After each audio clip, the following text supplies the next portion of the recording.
हाँ गुरुजी। आत्मा से करो है। हाँ हाँ एकदम देख जांगर ना लगाई जा। अरे यार सब में कुदारिये से कोड़ना थोड़ा जरूरी है। नहीं आत्मा से कोड़ दे जा। कोड़ना थोड़े है। हाँ। जैसे देखो जब जब है जा पे खतरा हुआ है, दर्द है जा और गहरा गहरा। अरे रोकी गुरुजी रोकी खाल करो का। ओ तो गहरा का मतलब क्या है? गहरा करेगा रे जी, खाली मुंह से गहरा करने से थोड़ा होगा। हैजा के कौन चक्कर में पड़ल बनी? सब बीमारी से दूर रहला वो बड़ा बतानी। बताएंगे हैजा और गहरा। निकाली महाराज धसे लगल हाथ। हाँ तो ठीक है ना, गहरा होने ना। गहरा हुआ है जब हैजा करने वालों को,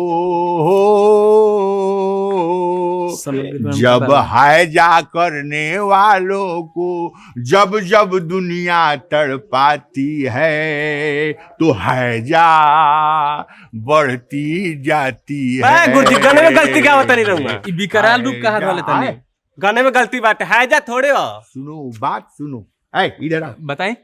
देखो बात क्या हुआ है, आजकल ना प्यार का दुश्मन बहुत पैदा हो गया है। हाँ, बहुत काटो दुनिया में दुश्मन बहुत पैदा हो गया है। बहुत बाने बहुत बहुत। जहाँ प्यार का नाम सुन रहा है ना तो मैंने समझ जाओ कि एकदम डेगे डेगे डेगे डेगे एकदम इतना लफड़ा कर दे रहा है कि साला जीना मुश्किल हो जाए। हर चौराहे पर बाने एक एक कॉइल का जाओ। यही कह रहे हैं ना, मान लो हम लोग अगर प्यार नहीं कहेंगे तो किसी को पता नहीं चलेगा। हाँ। तो प्यार को हम लोग हैजा कहेंगे। अपडेट हो गया क्या? अपडेट। प्यार का नाम हैजा। प्यार का नाम हैजा कहेंगे तो किसी को पता भी नहीं चलेगा, आप प्यार भी कर लेगा, है कि नहीं? एक नंबर के जैसे गुरुजी बीमारी जान के हॉस्पिटल धरा दिया तब हॉस्पिटल धराएगा तो वहां पर जब सुई लेके आएगा तो उस समय बताना होगा ना कि हमको हैजा नहीं है। आज जबरदस्ती भोंक देगा तो तुम अपना बुझो, जब तुम्हारे किस्मत में वैसा होगा तो लपड़ देखता है। किस्मत में कुकुर कटल रहता बे वैसन होई। गुरुजी एगो बात बता त लइकनियान के हमके प्रपोज कोने कइल जाई? प्यार के एतराज कोने कइल जाई? प्यार नहीं रखल जाई त का कइल जाई? हमके तो से हैजा बा तो ऐसे बीमारी के नाम पे भाग जाई। उसको एक बार बोलेगा ना, हां हेलो डार्लिंग हमको तुमसे हैजा है, हैं? और बीमारी बुझ के भाग गई तब? हाँ तो ये भी हो सकता है। भड़काई का महाराज ओके पहले ही बता दे हाँ कि हमने के प्यार के नाम हैजा रख लिया जाए। उसको कान में जाकर धीरे से बोलना, सुनो हम हैजा बोलेंगे ना तो प्यार समझना, कि बुझबो नहीं कर काम हो जाए। अब हो जाएगा काम, यही होगा। हैं एक नंबर की एक दबावे वाला काम करते नहीं। तो गुरुजी जैसे ना हम जे पाउचा मकर लगे फूल लेके अब फूल के पाउचन काम हेलो माय डार्लिंग। हाँ हाँ हमको तुमसे हैजा। ए कौन मार रहा है? खुश रहो। कौन कला चालू कर देनी गुरुदेव? हाँ खुश रहो, पैर उधर मत ले जाओ। है हमारा चप्पल देखो कल है भुलाया है मंदिर में एक ठो, अब फिर एक ठो भुला जाएगा तो तुम देगा। गुरुजी बिजनेस है कुल का। गुरुजी हमार प्यार मोहब्बत आगे नहीं बढ़ी। आई छोड़ चुप आई प्रपोज हम के कॉल ले बेटी। सुनो गुरुजी के करबो। तुमको कभी हैजा हुआ है कि नहीं? हैजा तो हमारे घर खानदान से 7 कोस दूर रहेला महाराज।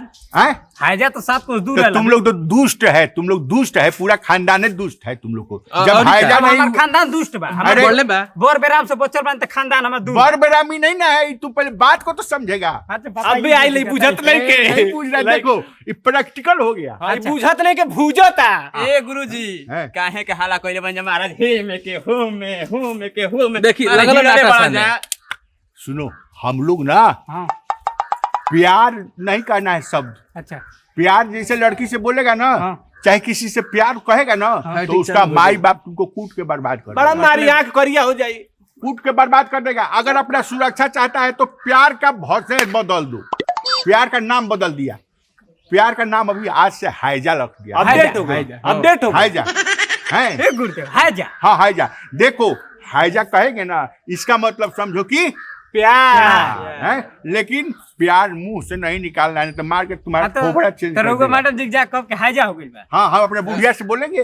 अच्छा कि हैजा हो गइल। आई लव यू बूढ़ी, हमको तुमसे हैजा हो गया। अच्छा हिंदी वाला के जो कहे नहीं का हिंदी वाला मैडम के तुम जानता है क्या उसको? ये बतिया कब तो बूढ़ी हेडक से मर्जी है उसको। उधर में तुम ताका अगर तो मारेगा लपड़ से बिल्डिंग फेंकने लगेगा। हिंदी वाला मैडम की तरफ ताका तो गुरुजी मैडम से हाँ ताका ही का बता इंग्लिश वाली से ताका का जी हाँ बुढ़ारी हाँ। गुरुजी के हैजा होता है हाँ। मनी के कहा जीता था जिसके लिए जिसके लिए मरता था दर्द हैं? दर्द देखो हाँ, दर्द है। एकदम भाव देखो एक ऐसी लड़की थी वाह। जिसे मैं हैजा करता था भाव देख के कलेजा में घाव हो जाता है हो जाता है तुम तो भेड़ा ऐसा तुम खाली खाता है या देह फुलाता है। कभी हैजा हुआ है तुमको किसी से? ए महाराज होते होते बाच गइल ए इधर इधर इधर कहा दबाता पैर दबाएगा जी चोटा एक घर भर चोटा चोरा मसई इधर इधर इधर का लग गया था हां खैनी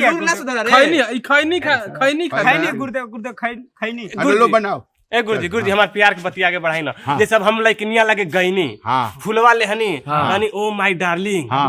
हमके तो से हैजा बा हाँ तो के जब से देखले बन तब से हमके हैजा हो हाँ गइल हमको तुमसे हैजा का इन्फेक्शन हो गया है इन्फेक्शन हैं? की इंप्रेशन हो गइल बाटे प्रभाव देखै गड़बड़ाई कम हाँ इंग्लिश में खोजो ना मतलब क्या होता है उसका। ये बतावा ना इंफेक्शन में तो गड़बड़ा ना जाई गुरुजी तुम लोग कितना क्लास पढ़ा है?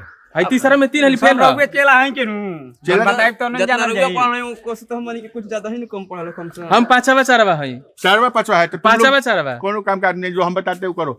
अरे गुरुदेव खाली खैनी से काम चली माला की पीला ओ। कानू हो गइल बड़ा मलो ना उसको मलो आई बताई गुरुदेव खैनी से काम चली नया साल आ गइल मुर्गा मटन मांगा था कि ना हां तन ठंडा के व्यवस्था करेला अच्छा ऊ हाँ। हम तो नहीं खाते हैं अरे हमको रहुआ खाते नहीं तो खिलाते हैं ना। काहे बोला तनी वो दिन देखनी ना हम भुला गइनी हमको टाइम नहीं है अभी हमको ए गुरुजी बैठी जब खर्चा के नाम आवला ना तब घरे भागे नहीं अरे हम कहाँ खर्चा से भागेंगे? हम तुम लोग को छोड़ के कहाँ भागेंगे? ना ना उ खर्चा के चर्चा भइल नु तो गुरु एकदम जाए के शुरू हो गनी है सुनो ना ये बात नु सुनो हम आते हैं 1 मिनट। खूब बहाना बना देनी खूब बैठी ए गुरु रिंग में जा अरे रहे का अरे कम से कम लिट्टियो चोखा देबो हो बुढ़ाऊ ए छोड़ दे जा अरे पेट झरत अरे हो गइल चुनौतियां मार देनी चलो चुनौती मार दे अब अंदर से अब चुनौती खैनी से हमारा हैजा हो हम तुम्हें इतना हैजा करेंगे ए पतोहा ए हाँ बाबूजी बोली कहाँ गई रहनी रहुआ अरे गोइल का रनी हाँ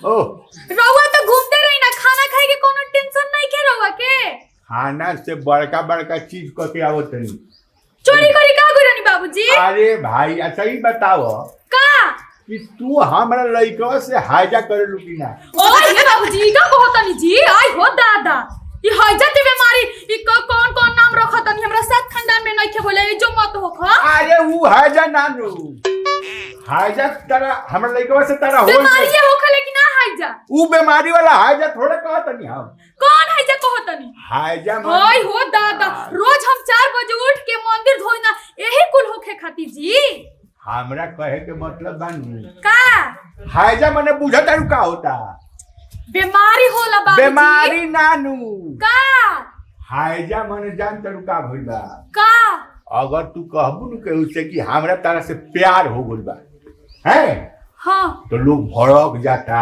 मारे लागता काटे लागता डांटे लागता है। अब हमनी के बाबूजी गलत मत समझम हम के उसे प्यार और ना कइले नहीं हां बाग तो राजे तो अच्छा हमरा से तारा हैजा बा कि ना हाय जा हां ए रो का बोला तनी मुंह संभाल के बोली तो बतिया जब पूछते नहीं खींचता हमार बतियो तो सुने हां सुनो हम तो देखा था कि पागल हो जाए भाव ओह नो सुनो पहले बात का हैजा मने प्यार होला प्यार हाँ हैजा मने प्यार प्यार हम तरह के हैजा कहते नु हाँ। तो तू बुझा कि मने प्यार ये बाबूजी तो रहुआ हमरा से प्यार करम जी बाप का ओ बाप बेटी के प्यार ना होला ससुर पतोह के प्यार ना होला हां वो तो हम लोग के बहुत मानी ना उहे हम कहनी है कि हमरा बेटवा से तू हैजा करे लुकी ना पाक बाबूजी रहुआ तो ऐसा बोल देनी हैजा करे लू जी हाँ यही से उन लड़का कुल जुट रहे है सब हाँ। उ कहले है कि जानतनी हमनी के प्यार करतनी सा चिट्ठी चिट्ठिया कह देतनी सा हाँ। तो उ लोग मारे लागता डांटे लागता काटे लागता अच्छा तो हम बनौनी हम कहनी है कि सुना सब आज से प्यार शब्द मुंह से अगर निकाल देला लोग तो मारा बिल्डिंग फेंका लगल सारे अच्छा हनु हाँ। अब जब प्यार के बात आई नु तो हाइजा कहे के बा हाइजा कहबा लोग केहू के समझो में ना आई अब प्यारो हो जाई। अब बड़ा नीक बात समझावा तनी रहुआ लइकने के बिगाड़ के रखले बानी यार कान ना धंधा न रोटी बंधा ओने से फोन आता कि बाबूजी के ठीक से रखियो आय और वो काई सब प्यार वार के चक्कर में पड़ल अरे बानी तो लइकवा अपने नु बारे सब गांव वाला लइकवा कहीं पिटा जाई है तो दूसरा गांव में तो बढ़िया लागी ना बढ़िया लागे तो इहे रोजी में काम बाटे खाए पिए के कोनो टेंशन बाकी ना। हां तो आप बोलो के लगे हम ना जब सुनना ऐसा हमरा ओकनी के लगे नहीं कह जाए के साला बहुत बदमाश बारे सब आजे नु कहत रहे सब हमरा के हम इतना अच्छा चीज समझाऊनी है हमरा से अच्छा से समझनी हां वो ना पिटाए वाला आ उ कहतर से हमरा जान का कहतर से कि नया साल आ गइल बा कुछ खर्चा करी ना तनी हई सब कुछ ए टाइप हां तो जाई उड़ा दी बेटा कमा के बड़ा उड़ा दी हम भाग गई है वही के मारे भाग गई ना तभी तो छोड़त रहले से ना छोड़त रहले से हमके चलत कुछ खियाओ पियाओ ठीक नु बाप रे बाप बाबूजी रौरो नु हम का कही रुकी रे बेटा से सब लाई जरूरत नहीं कि बाबूजी ये काम करत है हमरे बेटो के बता दी हो जी मान लो कहीं गबड़ाई नु तो प्यार ना कही हाजा कही बाप रे बाप राम कही कौन कौन शब्द आगुल है भगवान चलो आओ तार से चलो नया साल के पार्टी दी है साहब ठीक है चली खाना खा ली साले आई बार तो मुंह आ दे